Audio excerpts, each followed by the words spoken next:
Assalamualaikum warahmatullahi wabarakatuh. Waalaikumsalam. Waalaikumsalam. Selamat pagi dan salam sejahtera untuk kita semua. Halo kawan-kawan Prima. Pagi ini kita kedatangan tamu yang sangat luar biasa, tamu yang sangat inspiratif, tentunya Kak Ismail Wathiar. Thank you Fadil, terima kasih Unprima. Suatu kebanggaan ya Kak bisa hadir di Universitas Ponri Magalatung ini. Saya sangat beruntung bisa hadir. Insyaallah. Duduk dengan saya Kak juga Ismail ini. Bangga dan senang ketemu putra daerah. Saya pikir tadi siapa, ternyata Fadil ya. Iya Kak. Universitas Prima dibawa tadi saya dengan WR1 ngobrol. Saya bilang totally different. Saya keliling banyak kabupaten.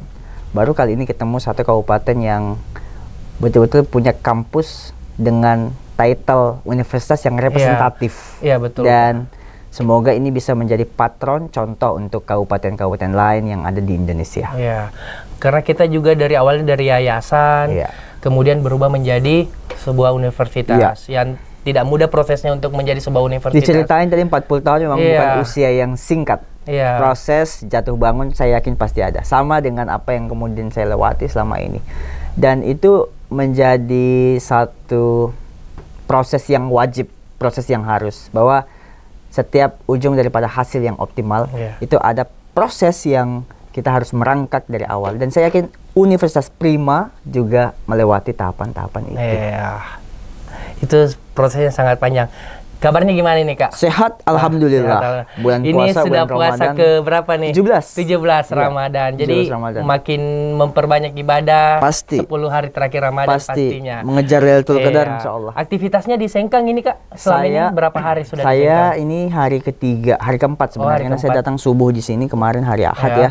Ini hari keempat dan agenda kami ke Wajo. Saya juga datang ke beberapa stakeholder pemerintah.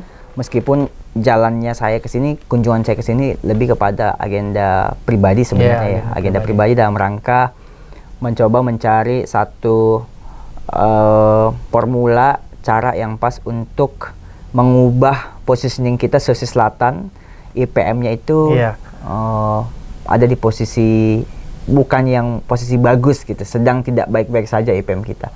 Nah, ini saya coba melakukan program-program dengan menggandeng teman-teman komunitas, community base yang ada di Wajo dan juga di beberapa kabupaten yang lainnya untuk menggonjot itu supaya tidak ada di peringkat bawah, gimana IPM-nya naik dengan kesadaran masing-masing gitu. Jangan sepenuhnya dilakukan oleh pemerintah, tapi harus ada stimulan, harus ada campur tangan juga pihak-pihak luar gitu, stakeholder eksternal harus saling bersinergi antara pemerintah, masyarakat sama swasta. Betul sekali. Dan itu yang kami lakukan. Itu yang kami lakukan di Wajo selama 3 hari ini. Kami memasifkan campaign itu, sosialisasi itu dengan seluruh pihak. Dengan seluruh pihak. Ini pertama kalinya datang ke Sengkang ya Kak? Oh, sudah berkali-kali saya sudah berkali-kali. Kalau yang di Sengkang itu yang paling Kak Ismail rindukan apa? Kan selain kayak Sengkang kan Kota Sutra, kemudian kan kalau di Sengkang itu ada kayak apa ya yang ikonik ya di Sengkang, misalnya lawa, suka makan lawa mungkin. Saya itu di Sengkang setiap kesini ini wajib coba mie pangsit Mas Bang Jali. Bukan. Bukan. Pangsit Mas siapa lagi ya namanya? Kok saya lupa ya? Yang di pinggiran jalan lah, di warung-warung itu lah. Siapa? Bukan yang kemarin yang sering kita datang loh Cel tuh. Iya, Mas Tarjo ya. Oh, Mas Tompo. Ya itu pangsit dari zaman saya SMA sama Ical sudah. Mas Tompo tuh. Iya, Mas Tompo. Jadi saya kan pecinta pangsit ya. Pecinta pangsit. Jadi kalau keliling-keliling kabupaten yang saya tanya cuma dua. Makanan khas daerah sama satu cari pangsit yang paling enak. Karena saya tahu di sini tuh sudah saya coba beberapa pangsit, Mas Tompo ini lah yang paling terenak. Jadi kalau ke zaman SMA saya dulu kan juga suka. Karena jualannya katanya sudah belasan tahun sudah dan belasan masih modelnya seperti itu. Gerobaknya masih ikonik. Saya bilang ini sangat ini ya guys, kawan Prima, Kak Ismail ini ternyata punya apa? Selera rendah selera yang unik. Kalau datang ke Sengkang biasanya kan kita cari yang kayak misalnya lawa, cari nasu bale, cari apa. Oh, kalau itu kalau itu juga saya tuh diperkenalkan juga sama Pak Bupati. Jadi tempo hari saya diajak diundang makan malam acara KNPI. Pak Bupati cerita bilang ini sama, oh ini apa Pung, katanya makanan khas Danau Tempe gitu. Udah kita coba, enak gitu. Tapi memang kalau yang pangsit ya saya di semua kabupaten harus coba. Harus coba. Di Sengkang ini, Wajo ini memang Mas Tompo ya salah satu yang terbaik, yang cocok di lidah saya gitu. Ya padahal dia orang Jawa jadi kayak ini cocok seleranya. Terus Kak, udah kemana aja selama 3 hari ini di Sengkang? Saya tuh di Sengkang sebelum ini udah keliling-keliling. Saya ke Sajo Angin, saya ke Kera, saya ke Siwa, saya ke Bila. Hampir semua kecamatan rasa-rasanya sudah saya kunjungi, ke Doping, kemana. Kunjungan saya tidak lain adalah tentu silaturahim. Ya, silaturahim. Yang kedua adalah kunjungan menemukan inspirasi-inspirasi daerah sana. Saya contoh beberapa waktu yang lalu ke Siwa. Ternyata di Siwa ini kan kalau kita ngomong tentang masyarakat Siwa itu tidak jauh-jauh, sebagian masyarakatnya transformasi ke Kolaka Utara, Lasusua. Terus saya tahu ternyata banyak pengusaha-pengusaha hebat yang ada di Siwa itu pendapatannya dari sana. Nah itu saya terinspirasi, saya juga akhirnya lakukan. Saya juga cari uang di Lasusua, cari uang di Totalan, karena saya lihat banyak orang-orang besar, pengusaha-pengusaha gede di Siwa itu di sana nyari duitnya. Saya juga lakukan itu, dan itu inspirasi gitu. Jadi cerita bahwa orang Wajo itu padangkang, padangkang itu terbukti, dan saya coba mengakselerasi dalam diri saya dengan tim saya bahwa semua juga kita bisa lakukan. Betul. Terus saya ke Doping, saya ketemu satu pondok pesantren yang ada di Doping, menggratiskan mahasiswanya, menggratiskan siswanya gitu ya. Saya juga main ke Mahat Al-Ali Asadia ya. Banyaklah tempat-tempat yang sering saya kunjungi di sini, ke Pamana, kemana. Dan buat saya ini bukan sesuatu yang beda, karena kultur Bone dan Wajo itu hampir sama. Ya saya mau bilang bukan hampir sama, tapi sama. Sama. Betul. Apalagi sekarang ini Sengkang kan sudah dijuluki, mungkin dari dulu sudah dijuluki sebagai kota santri. Ya, jadi madrasah. Mungkin juga sedikit saya tahu mengenai profilnya Kak Ismail itu pernah masuk madrasah juga Sanawiyah Aliyah ya. Jadi ini guys sangat bagus banget kepribadian dari Kak Ismail ini. Amin. Insyaallah. Jadi kawan Prima, Kak Ismail ini menurut saya menggambarkan tiga inspirasi. Yang pertama itu energik, tertawa energik, yang sangat milenial, tentunya sangat berwibawa pastinya. Jadi kayak pertama kali ketemu Kak Ismail itu awalnya kan lihat di sosial media kan, cek positive vibes gitu kan. Suka bikin konten-konten juga ya ternyata. Saya konten reels, konten Jadi kalau sosmed itu saya jadiin sebagai hidup platform jadi semua hal yang saya bisa share, yang saya bisa bagi, saya taruh di sosmed. Tujuannya buat apa? Nggak lain adalah untuk syiar. Jadi saya merasa bahwa ruang-ruang syiar, ruang-ruang dakwah itu tidak lagi hanya satu tempat di podium mimbar masjid atau podium mimbar rumah ibadah gitu. Saya melihat justru hari ini syiar itu enak, gampang, cepat, dan lebih efektif, lebih efisien itu di sosial media. Makanya saya coba memanfaatkan seluruh kanal, baik itu sosial media Instagram, TikTok, YouTube saya belum masuk. Jadi Unprima sedikit lebih di atas dari saya nih. Kita udah punya YouTube dan podcast. The Next pasti punya channel sendiri juga Kak. Saya itu selalu melihat mau coba dari dulu, cuma takutnya spare time-nya itu yang terbatas gitu. Saya merasa ya udah kita isi ruang-ruang teman-teman yang lain lah. Jadi setiap bulan itu saya udah punya mood board, 1 bulan ini saya harus bikin apa, konten-konten apa yang memberikan insight apa ke teman-teman gitu. Tapi memang belakangan banyak diisi dengan ruang-ruang sosial kemasyarakatan, karena hari ini akhirnya tugas dan tanggung jawab serta amanah kami ada di sana gitu. Memegang mandat kepercayaan orang-orang, khususnya masyarakat Kabupaten Bone. Jadi saya share gitu apa yang saya lakukan. Tapi di sisi lain sebenarnya tetap ada juga lah hal-hal yang tidak sesuai ekspektasi gitu. Itu pasti ada lah. Pasti ada. Namanya dihujat, itu sosial media pasti juga kita siap menerima baik buruknya. Apalagi kayak netizen kan zaman sekarang mulutnya pedas. Hal yang baik saja masih bisa dikomentarin, apalagi kita melakukan hal yang buruk. Betul sekali. Gitu. Jadi Kak Ismail ini sangat aktif di sosial medianya, kawan Prima.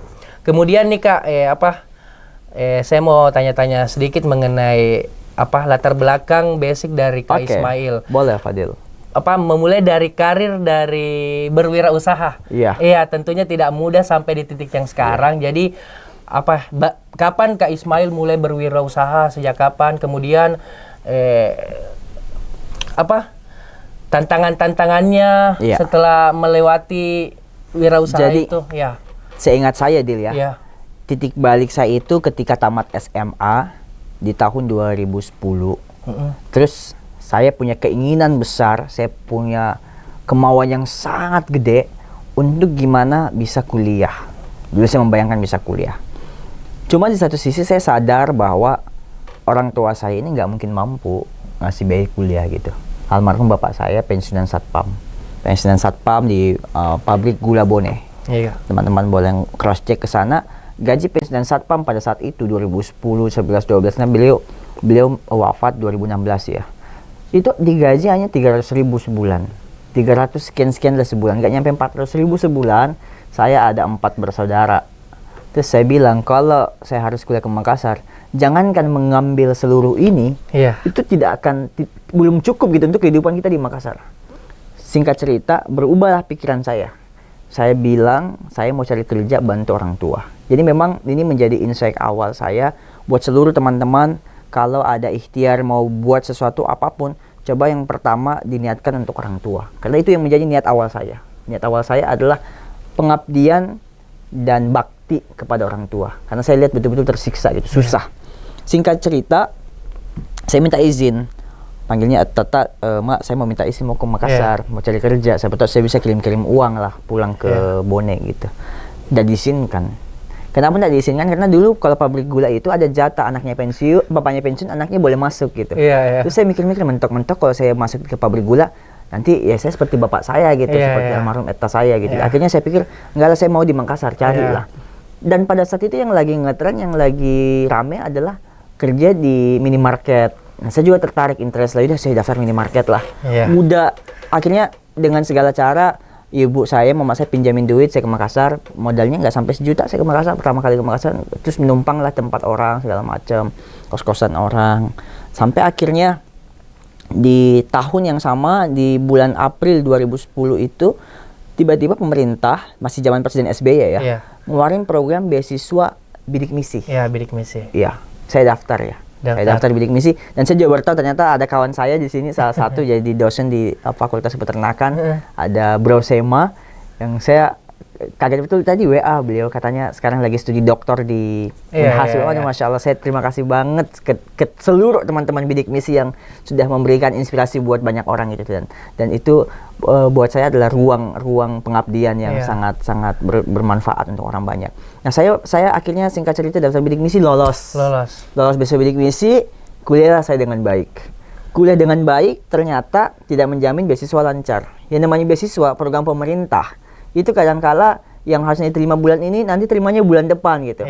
Atau yang paling buruk terimanya semester depan. Semester 6 bulan ke depan. Iya, saya mengalami hal itu di semester 3 dan 4. Saya bilang nggak cocok ini. Saya harus dapat uang hidup dari mana? Penghasilan gitu. Tambahan mungkin. Sampai akhirnya karena memang sering menyisihkan dulu kan, kami bidik misi itu terima kurang lebih 850.000 sebulan. Nah, buat saya 850.000 sebulan. Itu tahun berapa, Kak? 2010 2011. Ya. 850.000 sebulan itu gede buat saya. Nggak pernah kita sebelumnya megang duit sebanyak itu gitu. Ya, mungkin zaman sekarang yang notabene sudah 4 jutaan, 5 jutaan bidik misi zaman sekarang. Nah, sampai akhirnya itu saya tabung sebagian. Mulailah saya mikirin, saya harus punya alternatif, punya usaha, punya bisnis gitu. Ya, naluri bisnis pada saat itu sudah mulai kelihatan lah, sudah mulai jalan. Ya udah, kita bikin bisnis A, B, C, D, E. Terus yang rame waktu itu saya jualan esteller. Iya, esteller. Estellernya namanya pada saat esteller Pak Rektor. Nah, ada inspirasinya juga kenapa saya bikin esteller Pak Rektor. Memang dulu punya cita-cita, nanti someday saya pengen jadi rektor gitu ya. Enak banget saya lihat hidup jadi rektor tuh setiap tahun 4 kali dalam setahun tuh mindahin toga-toga orang gitu. Cuma bayangkan biasanya jadi profesor lah gitu. Terus qadar Allah ternyata dari bisnis esteller ini, dari beasiswa running viral terus rame berkembang sampai akhirnya hampir setahun lah jalan harus tutup. Kenapa tutup? Ya waktu itu bukan karena nggak laku, justru laku gitu. Laku terus saya juga bablas, akhirnya banyak kuliah yang ketinggalan. IPK turun. Dapatlah surat peringatan berikutnya, kalau IPK turun nanti dicabut besok bidik misi. Ada nggak boleh nih. Saya nggak mungkin pulang kampung dengan dengan status belum sarjana. Orang pada di satu kampung saya tahu dia kuliah di UNAS beasiswa. Itu satu kebanggaan lah. Terus sampai akhirnya dari beasiswa tadi itu saya mulai bisnis ini udah dapatlah pundi-pundi rupiah, mulailah saya saving segala macam, masuk ke bisnis yang lain gitu. Yang saya pikir yang tidak mengganggu jadwal kuliah. Nah, saya terinspirasi lah untuk membuka lembaga agensi les privat, namanya Rektor Privat. Masih pakai nama rektor tuh. Rektor Privat, dan prosesnya nggak gampang. Banyak sekali tantangan-tantangan yang saya lewati. Jadi buat teman-teman, khususnya teman-teman sivitas akademika yang ada di Universitas Prima, ya kalau mau mulai bisnis, tantangan itu akhirnya menjadi bumbu-bumbu sukses ke depan. Saya juga menerima itu banyak sekali dalam proses bisnis, dicaci, dihujat, dimaki, diusir dari tempat orang karena bawa brosur segala macam, udah pernah saya lewati semua. Jadi, semua pahit dan manis. Aduh, udah pernah semua. Sampai pasti. Saya bawa brosur ke kantor DPRD yang saya tempatin sekarang di Sumoharjo gitu ya. Sampai bawa brosur ke kantor gubernur, ke dinas kesehatan, kemana segala macam. Terus dipanggil security, disuruh cabut semua brosur yang saya simpan di depan kaca mobil orang. Udah pernah saya lewati. Cuma ya saya menikmati proses itu, dan sampai akhirnya jalan sekian bulan gak ada yang daftar. Ternyata Allah tuh menyiapkan siswa buat saya bukan lewat bagi-bagi brosur, tapi cara yang lain. Nah, maksudnya apa? Kadang ikhtiar kita A, hasilnya nggak A, tapi justru A+ dengan alternatif yang lain. Nah, ini teman-teman akan lewati kalau benar-benar di dalamnya ada manjada wajada. Gitulah kira-kira. Jadi segala sesuatunya harus dari niat dulu. Ketika kita sudah meniatkan itu dengan baik, mantap. Tapi kita tidak perlu memikirkan diri kita sendiri, cukup dengan memikirkan orang lain pun juga itu menjadi suatu niat yang baik gitu. Jadi kayak suatu suatu pengalaman, suatu teguran juga ya. Bisa dengar tadi pengalamannya Kak Ismail sudah jualan es teler. Jadi kayak segala sesuatunya itu pasti ada prosesnya.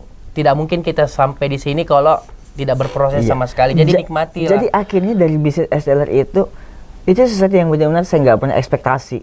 Masuk ke bisnis A, B, C, D, E gitu, sampai nge-handle satu korporasi gitu. Saya nggak pernah membayangkan.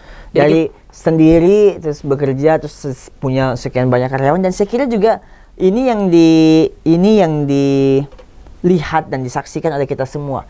Bagaimana kampus Universitas Prima ini 40 tahun yang lalu berasal dari playgroup, menghandle sekolah SD, sekolah SMA, sekolah SMK, sampai sekolah tinggi dan akhirnya menjadi universitas. Saya nggak tahu ada berapa banyak penerima manfaat di sini. Tadi saya dengar sekilas bahwa ada 3.000 lebih mahasiswa. 3.000 lebih. Berarti ada ratusan orang yang dipekerjakan. Itu kalau bukan karena kesungguh-sungguhan, tidak mungkin jadi seperti ini.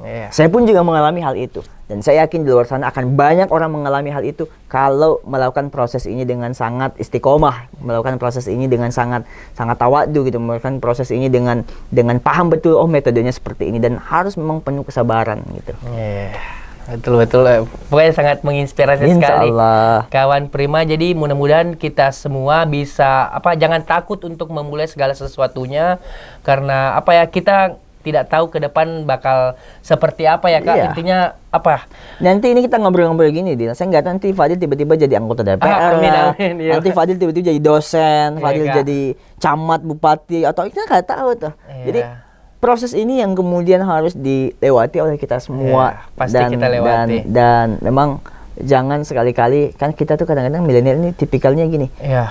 Saya tuh membaca salah satu hasil penelitian gitu ya, katanya anak muda ini kecenderungannya yang kerja sekarang nggak suka dibentak-bentak kan, diperintah-perintah sama bosnya. Saya bilang mau bikin apa kalau gitu, mau jadi apa gitu. Memang proses itu harus ada gitu. Saya pernah dibentak, saya pernah melewati proses di bawah tekanan, pressure yang begitu berat juga pernah kita lewati semua. Nah, jangan sampai kita menjadi generasi hanya karena embel-embel bahwa milenial, Gen Z terus merasa bahwa ini adalah zaman kebebasan. Terus apakah kita lupa dengan nilai-nilai kehidupan kultural yang pernah dilewati oleh orang tua kita. Itu yang harus kita. Zaman boleh berubah, tapi tetap kultur budaya dari orang tua kita harus kita tanamkan. Betul sekali, kawan Prima. Betul.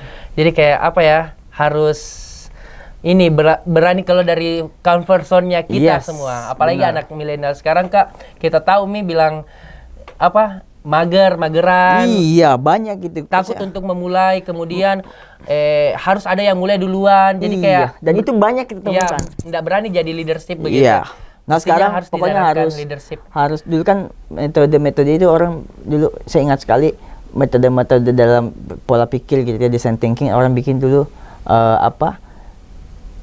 thinking out of the box gitu. Keluar dari terus sekarang saya pernah cerita lah ini di salah satu istri saya ada gitu, saya cerita bahwa sekarang ini udah no box gitu. Semuanya bebas melihat di luar sana ada pelajaran hidup apa. Tinggal teman-teman bisa duplikasi nggak itu, bisa mencontoh nggak itu gitu aja sebenarnya. Dengan klik 2 jari saya kita bisa menjelajahi dunia kan. Alternatifnya teman-teman masing-masing gitu ya.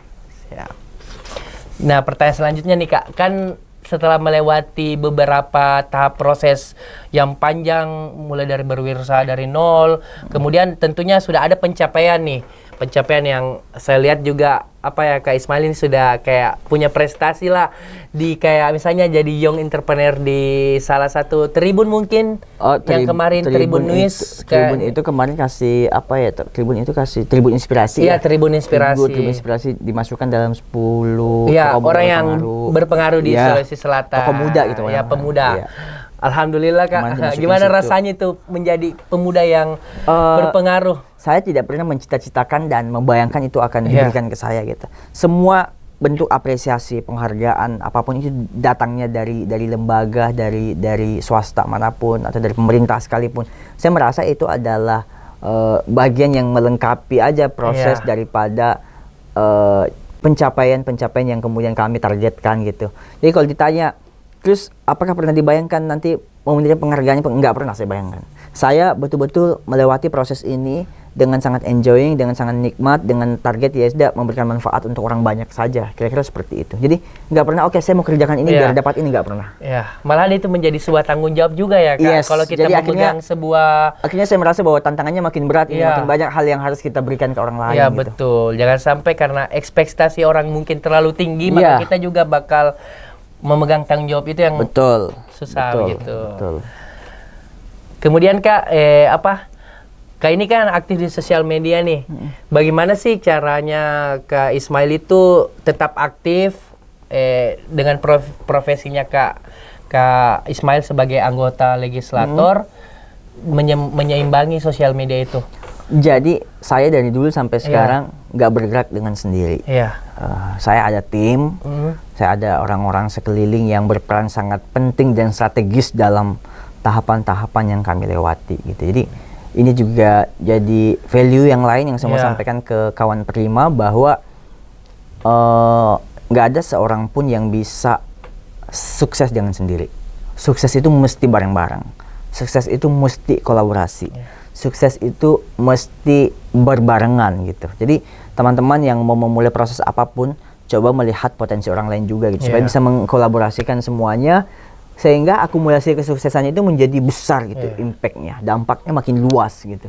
Jadi saya akhirnya sadar betul ada satu tim saya yang khusus ngurusin IT, ada satu tim saya yang khusus ngurusin Instagram, sosial media saya, atau ngurusin tema apa lagi yang harus saya buat, kegiatan apa lagi yang mesti kita bikin, di mana kita buat kegiatannya, seperti apa bentuk kegiatannya, itu kami punya orang-orangnya. Dan saya yakin betul dengan sendiri nggak akan bisa. Butuh orang-orang yang suportif, satu visi, satu misi, satu frekuensi. Betul. Dan itu ditemukan dengan proses yang tidak singkat gitu. Memang butuh waktu, dan saya yakin semua di antara kita yang punya target besar, pencapaian besar, hasil besar, pasti melewati tahapan di mana ada orang-orang sekeliling, ada orang-orang sekitar yang ikut berpartisipasi. Kalau ada orang yang bilang saya sukses sendiri, nggak ada campur tangan orang, itu nggak mungkin terjadi tuh. Nggak mungkin terjadi. Kalaupun terjadi, biasanya akan sangat rapuh. Rapuh dalam artian ya mungkin akan seperti Menara Gading gitu. Gampang banget robohnya, gampang banget runtuhnya gitu. Ketika kita punya tim yang solid, kompak, pasti juga kita mau bercerita, mau susah juga pasti bisa ada saling melengkapi. Buat saya tim dan orang-orang sekeliling saya ini itu adalah bentuk peradaban sebuah mercusuar gitu, yang memberikan penerangan buat orang-orang sekitarnya gitu. Nah, kalau hanya satu lampu yang ada di atas, itu pasti tidak akan luas lemparan target, lemparan impact yang diberikan ke masyarakat. Dan buat saya, semakin banyak tim, semakin besar tim, maka semakin besar pula dampaknya gitu. Betul sekali Kak.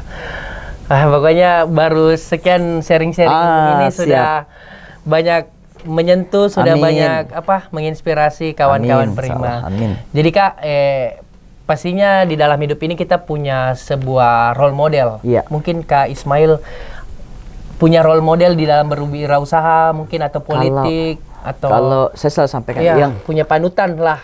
Yang fitrahnya kita itu kan sebenarnya pasti muaranya ke Rasulullah gitu ya, Muhammad SAW. Cuma kalau dalam pengalaman saya, setiap kita butuh mentor. Setiap kita butuh orang yang memberikan guidelines bahwa kamu harus ini, kamu harus ini, kamu harus ini. Dan itu juga saya punya gitu. Saya punya guru bisnis, saya punya guru yang memberikan masukan-masukan. Iya, termasuk guru spiritual gitu ya. Guru spiritual, dan itu ada banyak. Jadi kalau ditanya siapa, ada banyak gitu. Saya mungkin nggak bisa sebutkan satu persatu karena setiap orang buat saya adalah tempat untuk saya belajar gitu. Setiap tempat adalah waktu terbaik untuk saya belajar. Iya, gitu. betul sekali. Jadi banyak lah. Nggak ada spesifik satu orang, cuma saya belajar ke banyak orang. Jadi sebuah pelajaran juga ya Kak, maksudnya setiap orang itu memang guru bagi kita. Yes. Kita bisa belajar karena tidak semua hal kita ketahui dan orang lain pun juga punya banyak pasti pengalaman dibanding kita. Yes. Begitu. Dan hari ini saya merasa saya punya dan wajib belajar ke guru baru gitu. Universitas Prima ini buat saya tempat buat saya belajar, dan saya yakin betul saya someday berharap bisa ketemu dengan siapa sih yang dibalik suksesi Universitas Prima ini. Saya harus banyak belajar ke beliau gitu. Karena saya meyakini nggak gampang membangun tempat seperti ini tuh nggak gampang gitu. Nah, ini proses yang saya harus datang juga belajar ke beliau, guru-guru kita yang ada di sini gitu. Kemudian Kak, nih apalagi lanjut ke profesinya Kak Kak Ismail, bahwa sebagai anggota legislator nih tentunya tidak mudah, banyak tantangan, banyak suka duka. Bagaimana sih Kak menyeimbangi antara profesi Kakak sekarang sebagai anggota legislatif Provinsi Sulawesi Selatan dengan bisnisnya Kakak nih? Kan Kakak juga punya bisnis nih. Saya bisnis sejak... Bagaimana cara menyeimbangkan antara profesi sekarang dengan bisnis yang sudah dijalankan? Jadi kalau di bisnis ini kan secara aturan kalau kita masuk di pemerintahan, penyelenggara pemerintahan nggak boleh berbisnis gitu. Jadi saya 2019 tuh sejak masuk mulai masa kampanye itu sudah melepas sebuah atribut itu. Saya serahkan ke tim gitu. Jadi sekarang ada sih beberapa tempat saya jadi komisaris gitu. Jadi hanya sebagai advisor aja, memberikan masukan-masukan. Kalau menjadi pelaksana udah nggak ada gitu. Jadi murni full time ngurusin rakyat, murni full time ngurusin kepentingan masyarakat, bersama, murni mengurusin seluruh agenda pemerintahan. Gitu. Jadi ketika kita mempunyai sebuah pilihan dan pilihan itu mungkin dihadapkan kayak kita punya profesi yang sekarang dengan bisnis yang kita jalani sekarang, itu kita harus memilih salah satunya, karena kalau mungkin dipilih dua-duanya mungkin ada yang terbengkalai. Boleh jadi saya ketemu orang dengan multi talenta yang bisa mengurus itu. Cuma kalau saya barangkali bisa aja gitu, tapi secara aturan nggak boleh. Jadi saya tentu sebagai warga negara di negara hukum harus mengikuti aturan-aturan yang berlaku. Iya, betul Kak. Nah, pertanyaan lebih spesifik lagi nih, kan Kak Ismail itu mungkin salah satu termuda ya di... Banyak anak muda di DPRD Sulsel. Ya, DPRD Sulsel. Ya, termasuk salah satunya saya gitu. Ya, salah satunya Kak Ismail. Bagaimana sih Kak, kan kalau kita ketahui bahwa anggota legislatif itu rata-rata kan usianya itu lebih tua. Bagaimana sih, adakah kecanggungan atau adakah rasa canggung terhadap orang tua ketika kita mau berhadapan berbicara? Pertanyaan ini saya pernah dapatkan di beberapa diskusi-diskusi yang lain. Saya tuh bilang pasti canggung mungkin. Saya tuh merasa bahwa kalau ada anak muda terus kemudian masuk ke pemerintahan, di lingkungan seperti terus yang baru, akhirnya membatasi diri karena merasa ini bukan circle saya, ini bukan level pergaulan saya, karena mungkin lebih senior, lebih tua, lebih punya pengalaman banyak, lebih lama asam manis kehidupan di pemerintahan. Saya merasa justru itu adalah timing waktu yang pas buat kita belajar. Gitu. Tadi tanya tentang mentor, saya dari yang agak tua dikit dari saya sampai yang paling muda, yang tua-tua dikit dan tua banget gitu ya, yang sudah mungkin udah ada yang 4 periode, ada yang 5 periode, bahkan di DPRD itu ada gitu. Dan saya belajar sama beliau-beliau semua. Jadi Kak Ismail nih sudah berapa lama Kak menjadi anggota? Ini masuk legislatif? Setengah periode, jadi 2,5 tahun. Wah, 2,5 tahun ya. Ini dari fraksi mana Kak? PKS. Oh, PKS. Ya. Terus Kak Ismail ini aktif juga ya di organisasi-organisasi? Hampir semua organisasi yang ada di urusan-urusan kepemudaan, urusan bisnis, saya ikut gitu. Salah satunya Kak apa Kak? Ya kalau teman-teman tanya KNPI, iya. Terus ya pokoknya semua lah organisasi saya ada di dalam. Organisasi kepemudaan ya. Dan memang latar belakang kami dari sana gitu. Kalau ngomong tentang organisasi kampus, mostly seluruh organisasi kampus dulu yang aktif-aktif kami itu ada banyak gitu. Mulai dari tingkat jurusan, tingkat universitas, tingkat fakultas, sampai UKM juga kami ikut gitu. Berarti aktif juga di kepemudaan, organisasi kepemudaan ya? Yes. Mereka bidang berarti bisa dibilang Kak Ismail ini apa? Multi talent? Ya, dibilang multi talent enggak juga lah, cuma maksudnya kalau saya karena sedang bersosialisasi akhirnya ikut ke semua. Iya, gitu. ikut semua. Di mana tempat ada saya bisa bersosialisasi saya ikut. Gitu. Pasti ikut ya? Iya. Kemudian Kak, ini kan kita anak Universitas Prima, terutama kawan Prima nih, kita kan dari jurusan administrasi publik nih. Bisa nggak kira-kira maksudnya kita kayak suatu saat juga bisa menduduki ini? Bisa dong. Jangankan maksudnya bahkan ketika kan nggak ada prasyarat ya sebenarnya. Iya, prasyaratnya. Yang bahwa harus jurusan nggak ada, gitu. Bebas gitu. Apapun di antara teman-teman yang mau punya niat, punya nawa itu yang baik gitu ya, pasti ada alternatif. Dan saya termasuk salah satu yang mau mentoring itu. Kalau ada yang mau, ini ada anak muda mau ikut di pemerintahan menjadi penyelenggara, ayo gitu sama-sama kita berbarengan gitu. Saya mau gitu. Ya, jadi maksudnya siapapun bisa. Yes. Selama dia punya niat, kemauan dan ikhtiarnya gede, insya Allah pasti bisa gitu. Tidak pasti ada yang tidak mungkin ya guys. Selama kita berusaha pasti ada jalan dan takdir juga sudah ditentukan. Iya, betul sekali. Ikhtiar kita yang mesti diperbesar. Iya. Kemudian nih Kak, cita-cita Kak Ismail apa dulu? mau jadi pengusaha atau? Saya itu merasa bahwa dengan berwirausaha kemarin mungkin saya bisa hanya menghidupi dan memberikan impact ke kurang lebih karyawan saya, mungkin ada 100-an lebih pada saat itu gitu ya. Justru di pemerintahan ini yang kita berikan impact, yang bisa kita berikan manfaat itu ada begitu banyak. Ada begitu banyak. Dan yang mengharapkan itu juga begitu banyak. Sehingga saya merasa alternatif menjadi penyelenggara pemerintahan adalah salah satu alternatif pilihan terbaik saya hari ini. Kalau ditanya mau kemana ke depan, ya saya masih berharap mencoba menapaki level yang lebih tinggi, misalnya mencoba mencari alternatif di wilayah politik pemerintahan yang punya dampak lebih luas dari hari ini. Gitu. Kemudian nih Kak, ada nggak sih pencapaian yang sekarang ini belum Kak Ismail capai? Kemudian apa yang ingin kalau belumnya ada beberapa gitu. Saya kan memang rutin menulis target. Iya, target. Pasti ada goals kan? Banyak yang deadline pasti banyak. Salah satunya apa Kak? Yang mungkin dari yang terkecil dulu, misalnya kayak misalnya membangun sebuah sekolah Kak. Oh ya, kalau itu ada dalam wishlist saya. Iya. Sekolah, pesantren, iconic masjid gitu ya, masjid yang mewah itu saya ada dalam pasti punya goals ya. Iya, kalau itu yang ditanyakan. Termasuk kalau pun nanya mimpi nggak jadi kepala daerah gitu, jadi apa gini, ya saya juga masuk dalam wishlist saya gitu. Tentu dengan melihat rasionalisasi, ini bisa ini enggak gitu. Pasti punya pencapaian, pasti punya goals kecil. Ya, ada banyak malah. Ada banyak. Ya. Kemudian nih Kak Ismail kan aktif di kayak sosialisasi, penyuluhan, kemudian program-programnya juga ditampilkan lah di sosial medianya. Kalau kehidupan ininya kayak bisnisnya juga tetap ya? Kayak misalnya kayak jualan-jualannya mungkin atau itu ada yang dulu ada, yang sekarang kan sudah nggak ada sejak 2019 kan saya bilang tadi udah nggak ikut full time bisnis, saya udah nggak nge-share lagi. Cuma kalau yang dulu ada, dari saya jualan STLR, ngajar private sampai ngurus jadi mitra Pertamina juga ada semua istilahnya. Jadi ini sosial medianya sekarang ini khusus ini ya, khusus pemerintahan. Iya, pemerintahan. Iya, isu-isu sosial, isu budaya gitu. Iya. Isu agama, ada semua di dalam tuh. Kalau di Indonesia Kak sudah kemana saja? Sudah banyak ya, hampir seluruh. Apa nih? Maksudnya kayak provinsi, provinsi. Ada semua alhamdulillah. Alhamdulillah sudah semua.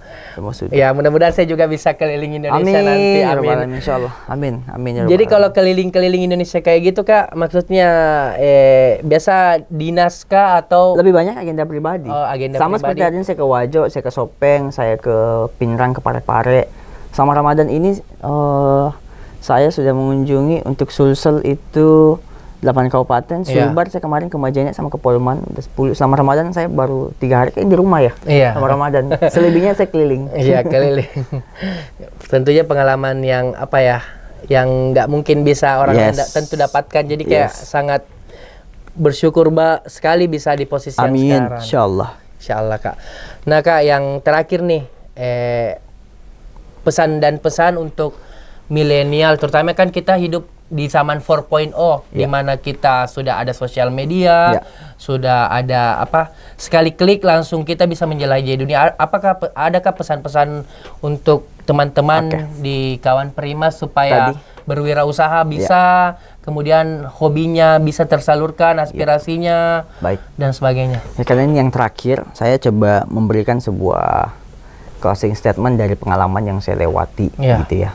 Tadi kan kita cerita tentang nilai-nilai kultural yang harus kita jaga dengan tantangan kehidupan yang hari ini serba ekspres, serba gampang, serba mudah gitu dengan kemudahan akses digital.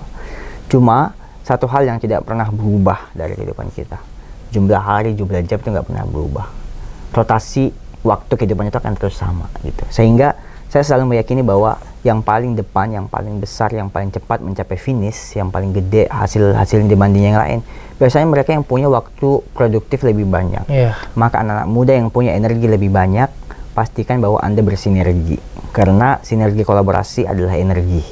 Yang kedua, waktu-waktu yang selama ini kita manfaatkan mungkin untuk istirahat, sebutlah hari Sabtu dan Ahad, karena kita merasa bahwa this is a free time gitu buat take a rest. Saya merasa bahwa itu justru adalah waktu-waktu yang harus kita lakukan untuk makin produktif. Maka pastikan anak-anak muda kalau mau sukses, Sabtu Ahadnya harus produktif. Berpikir tentang istirahat nanti sajalah. Istirahat itu yang abadi adalah kaki kanan kita ketika sudah di surga. Di luar daripada itu, berarti semuanya adalah waktu produktif yang harus kita manfaatkan untuk hal-hal yang bermanfaat. Jangan terlalu banyak menghabiskan waktu dengan hal-hal yang tidak berfaedah, karena sesungguhnya penyesalan itu adanya belakangan, bukan di depan. Itu saja mungkin. Terima kasih Universitas Prima, terima kasih kawan Prima yang sudah mengundang kami, dan insya Allah saya janjikan ini bukan kunjungan pertama dan terakhir saya ke sini. Saya akan hadir lagi ke sini. Ini juga saya sampaikan kemarin sama Pak Bupati, saya bilang, Pung, saya akan datang lagi ke Wajo. Alhamdulillah ini sudah kunjungan kesekian kalinya saya ke Wajo, dan membawa beberapa pikiran-pikiran, narasi-narasi yang saya bisa share ke teman-teman yang ada di Wajo. Insya Allah Universitas Prima kita bisa kolaborasi, kita bisa sinergi ke depan. Seperti yang saya bilang tadi, sinergi adalah energi. Terima kasih. Jadi sangat inspiratif sekali nih Kak Ismail. Satu yang saya petik dari kata-katanya tadi bahwa gunakanlah waktu senggang kita untuk berproduktif, kemudian selagi kita masih sehat, gunakan badan kita, selagi pikiran kita masih baik, gunakan pikiran kita, karena manusia pada dasarnya adalah sebaik-baik manusia adalah manusia yang bermanfaat untuk orang lain. Betul sekali. Terima kasih Kak atas waktunya. Terima kasih sudah berkunjung ke studio. Terima kasih. Prima Edutainment. Salam sejahtera untuk Kak Ismail. Semoga sehat selalu Kak. Allahumma amin. Marhaban ya Ramadan. Semoga kita dipertemukan kembali dengan Ramadan selanjutnya, dan jangan lupa untuk selalu ini Kak berkunjung ke Sengkang. Saya tadi jangan bosan-bosan. Ini akan ada kunjungan-kunjungan berikutnya. Khususnya di Unprima insyaallah. Assalamualaikum warahmatullahi wabarakatuh. Waalaikumsalam warahmatullahi wabarakatuh.